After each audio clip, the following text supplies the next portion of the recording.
the U.S. and China both signed the Paris Climate Accords. And the press said, oh my God, they've signed the accords, we're on the way. And then I read this fascinating article this morning from National Geographic, which essentially said that between 1970 and today, the oceans have absorbed 93% of the carbon dioxide that we've put in the air, and that if the ocean hadn't absorbed so much carbon dioxide, the temperature in the lower atmosphere would have risen by 36 degrees centigrade. What? That means on a nice day like today, where it was, I think, 74 degrees, it would be 140 degrees Fahrenheit. Yeah. And the other great piece of the article is that it said the oceans are done absorbing all the carbon and all the heat that they can for right now, which means they're maxed out. They're maxed out, and we are moving towards, we are at the bottom of the geometric spike going up. And let me tell you a little bit about this climate accord. There's no enforcement mechanism. There's no 100% goal. It's in agreement to do something, but not something specific. 55 nations still need to ratify it.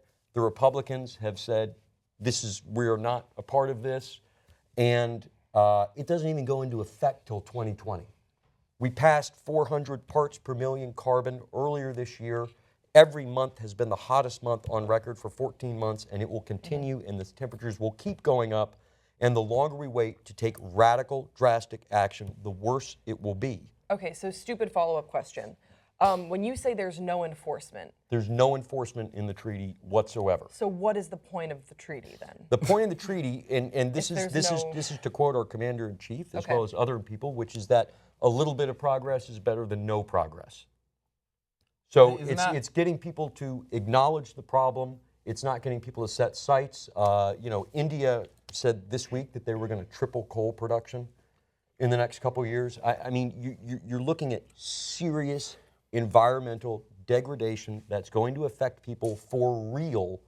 I mean, in this country and the rest of the world, within about 7 or 8 years, it's going to get extreme. And it will keep getting more extreme. What do you think are some feasible solutions as far as holding third world countries that are now going through their own industrial revolutions a little bit more accountable, though? Like, is it just about carbon taxes, or you're not going to be able to hold them accountable? India has already said, we're not. It's not our problem. We didn't create this, so we're going to keep pumping carbon out. Well, India and China are the two people that are going to suffer the most and the fastest from it. Yeah. China doesn't have as much fresh water, and most of its population lives around the coast. India, it's going to change the monsoon season, and you're going to see the same kind of heat waves that you saw this summer in the subcontinent. You know, they dug mass graves in Pakistan this year for people dying of the heat. This will continue to accelerate. It will feed migration. It will feed political breakdown. And if we don't make radical changes to our consumption of carbon immediately, we are all dead. You are not going to live and die you're not going to die at 74 of a heart attack. You're going to die much sooner. So then when you say you, do you mean... I'm talking you, people American, your age. Yeah. Me, do you mean... it's possible people my age will be able to die of old age. It's unlikely that you will. But do you mean that the effects that this is having worldwide will impact America as badly as it is currently impacting Pakistan and India and China? Not worse there's in the future? No question. There's no question. Look, you have a drought that they think will be a 30-year drought that's going on in California right now, as you know, in the Central Valley. And in the rest of the state, we're in a water shortage. Well, not according to Donald Trump. Well, I'm just going to put that out there. Donald Trump doesn't think there's a drought going on. In 2023, the Ogallala Aquifer, which runs under the Midwest and provides the water for the breadbasket of America, will run out of water. It's a non-replenishable aquifer. Everybody said it's 2023 is when it's going to happen. And when that happens, the price of food goes up, the price of water goes up. And the time to move ahead on these things is now. What do you think we can do as citizens, though? Like, what do you think we can do as Americans? What do you think other nations can do? And we have to wrap this up. You can vote for people that take it seriously and are going to do something about it. And if that doesn't work in 6 or 7 years, I don't know, maybe violence. Okay.